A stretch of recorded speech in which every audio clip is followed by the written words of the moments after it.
مشرق وسطی میں ہولناک جنگ اور آبنائے ہرمز کی بندش کے سنگین اثرات۔ حکومت نے پیٹرولیم اور ڈیزل کی قیمت میں 55 روپے فی لیٹر کا بڑا اضافہ کر دیا۔ پیٹرول کی نئی قیمت 321 روپے 17 پیسے فی لیٹر مقرر، ڈیزل 335 روپے 86 پیسے فی لیٹر ہو گیا۔ نئی قیمتوں کا اطلاق، فیصلہ مشکل تھا، معاملات بہتر ہوتے ہی اسی پھرتی سے قیمتیں کم کریں گے۔ وزیر پیٹرولیم علی پرویز ملک کی یقین دہانی۔ نائب وزیر اعظم اسحاق ڈار کہتے ہیں تمام اسٹیک ہولڈرز کے ساتھ مل کر صورتحال پر غور کیا۔ پاکستان کی کوشش ہے کہ ساتھیوں کو ساتھ ملا کر کشیدگی کم کی جائے۔ وزیر اعظم اور فیلڈ مارشل بھرپور کوششیں کر رہے ہیں۔ وزیر خزانہ محمد اورنگزیب بولے کوئی پریشان کن صورتحال نہیں، روزانہ کی بنیاد پر پیٹرولیم مصنوعات کی قیمتوں کا جائزہ لے رہے ہیں۔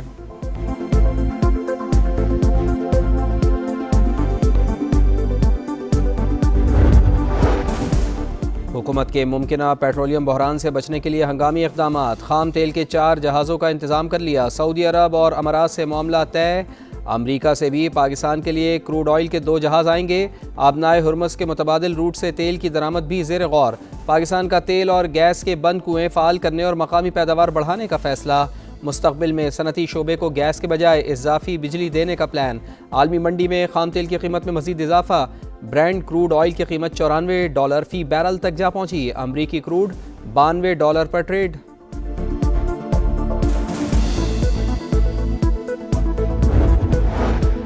پیٹرولیم مصنوعات کی ذخیرہ اندوزی اور مصنوعی قلت ناقابل برداشت۔ ذمہ دار ہوشیار خبردار، حکومت ڈنڈا اٹھانے کو تیار۔ مصنوعی قلت پیدا کرنے والے پیٹرول پمپ فوری بند کیے جائیں، وزیر اعظم کا حکم۔ لائسنس منسوخ کرنے کی ہدایت، کہا پیٹرولیم مصنوعات کی نقل و حمل کے لیے ڈیش بورڈ بنایا جائے۔ وزیر پیٹرولیم صوبوں کا دورہ کریں، عوام کو بلا تعطل فراہمی بھی یقینی بنائی جائے۔ ایندھن کے ممکنہ بحران سے نمٹنے کا ہنگامی پلان بھی تیار، تفصیلات وزیر اعظم کو پیش۔ کورونا دور کے بچت اور کفایتی اقدامات نافذ کرنے کی تجویز۔ تعلیمی اداروں میں آن لائن کلاسز اور اسمارٹ آفس ورکنگ کے آپشنز پر بھی غور۔ اعلیٰ سطح اجلاس میں تیل کے موجودہ ذخائر تسلی بخش قرار۔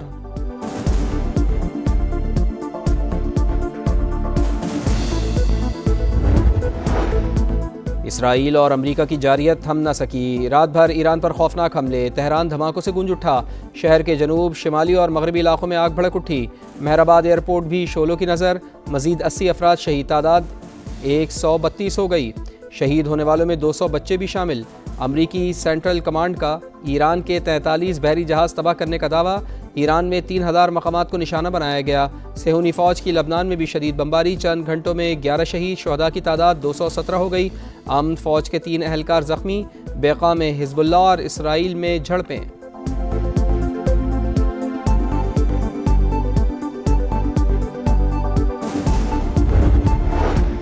ایران کی الغار، دشمن پر جوابی وار، اسرائیل پر میزائل کی برسات۔ صہیونی ریاست کے مختلف علاقوں میں سائرن بج اٹھے۔ ایرانی بحریہ کا امریکی بحری بیڑے ابراہم لنکن کو نشانہ بنانے کا دعویٰ۔ مشرق وسطی میں امریکی تنصیبات ایران کے نشانے پر۔ عراق میں امریکی اہداف پر کاری ضرب۔ بغداد میں وکٹوریہ بیس، اربیل ہوٹل اور بصرہ میں آئل کمپلیکس پر ڈرون حملہ۔ ڈرون ٹکرانے کے بعد آگ بھڑک اٹھی۔ اردن میں تھارڈ میزائل کا ریڈار تباہ۔ سعودی وزارت دفاع کا بھی 4 ڈرونز گرانے کا دعویٰ۔ کویتی آرمی نے بھی 12 ڈرونز اور 14 میزائل ہوا میں تباہ کیے۔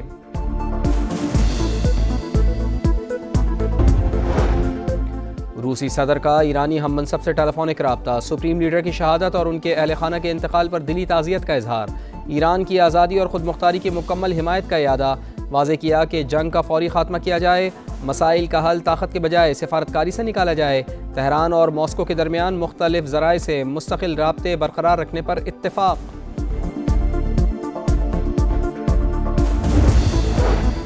ایران کا عرب ممالک کے ساتھ کوئی تنازع نہیں، اصل ہدف صرف امریکی فوجی تنصیبات ہیں۔ ایرانی وزیر خارجہ کی وضاحت، کہا امریکہ حملوں کے لیے عرب ممالک کی سرزمین استعمال کر رہا ہے جس میں معصوم شہری نشانہ بن رہے ہیں۔ ایرانی مندوب کا بھی رد عمل، کہا ایران مشرق وسطی میں غیر فوجی اہداف کو نشانہ نہیں بنا رہا۔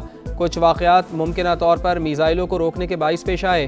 امریکی صدر کا نئے سپریم لیڈر سے متعلق بیان، ریاستوں کے اندرونی معاملات میں مداخلت قرار۔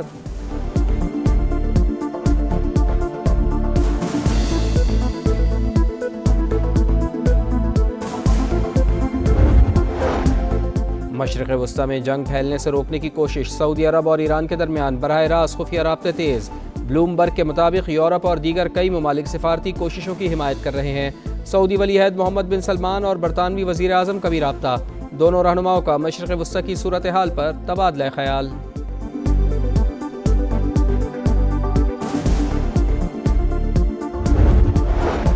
ایران جنگ، صرف ایک ہفتے میں ہی امریکی فوج کو اسلحے کی کمی کا سامنا۔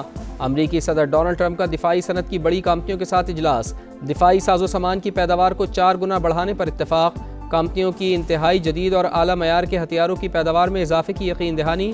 امریکی حکام کا کہنا ہے کہ گولہ بارود کے اسٹاک میں بھی اضافہ کیا جا رہا ہے۔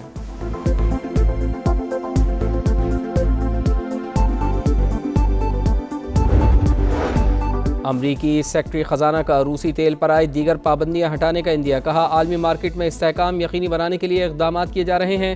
آبنائے ہرمز میں تجارتی اور تیل بردار جہازوں کی سیکیورٹی ترجیح قرار، امریکی صدر آبنائے ہرمز سے جہاز گزار کر دکھائے پاسداران انقلاب کا چیلنج، واضح کیا کہ آبنائے ہرمز بند نہیں کیا مگر اسرائیلی اور امریکی جہازوں کو گزرنے کی اجازت نہیں۔ روس ایران کی بالواسطہ مدد کو آ گیا، امریکی فورسز پر حملے کے لیے انٹیلیجنس دیتا ہے، اسی وجہ سے ایران کے میزائل حملوں میں گزشتہ سال کی نسبت بہتری آئی۔ امریکی اخبار کا دعویٰ، واشنگٹن پوسٹ کے مطابق ایران چن چن کر امریکہ کے کمانڈ اینڈ کنٹرول سینٹرز کو تباہ کر رہا ہے، کئی ریڈارز اور دیگر تنصیبات پر درست نشانہ لگایا۔ اردن، قطر، UAE میں امریکی دفاعی نظام جاسوسی آلات کو کامیابی سے نشانہ بنایا۔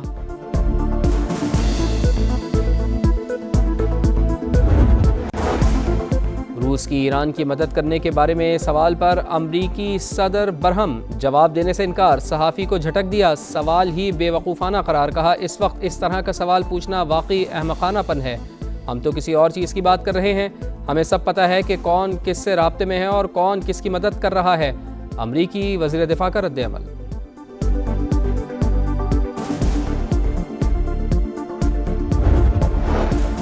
نائب وزیر اعظم اسحاق ڈار کا ایرانی وزیر خارجہ عباس عراقچی سے رابطہ، مشرق وسطی میں بڑھتی ہوئی کشیدگی پر تفصیلی بات چیت، بدلتی علاقائی صورتحال پر تشویش کا اظہار، دونوں رہنماؤں کا قریبی رابطے جاری رکھنے پر اتفاق۔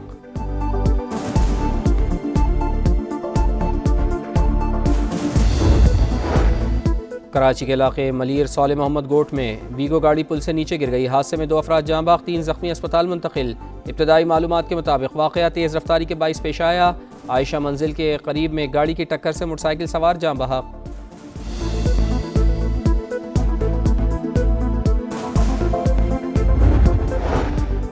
کراچی میں لٹیرے آزاد، اسٹریٹ کرائم بے قابو، 2 ماہ میں ڈکیتی مزاحمت پر 14 افراد جان سے گئے۔ نیو کراچی میں ڈکیتی کے دوران شہری کے قتل کی فوٹیج منظر عام پر، ہزاروں شہری موٹر سائیکلوں اور موبائل فون سے محروم، پولیس کا زبانی جمع خرچ، ملزمان کی جلد گرفتاری کے دعوے۔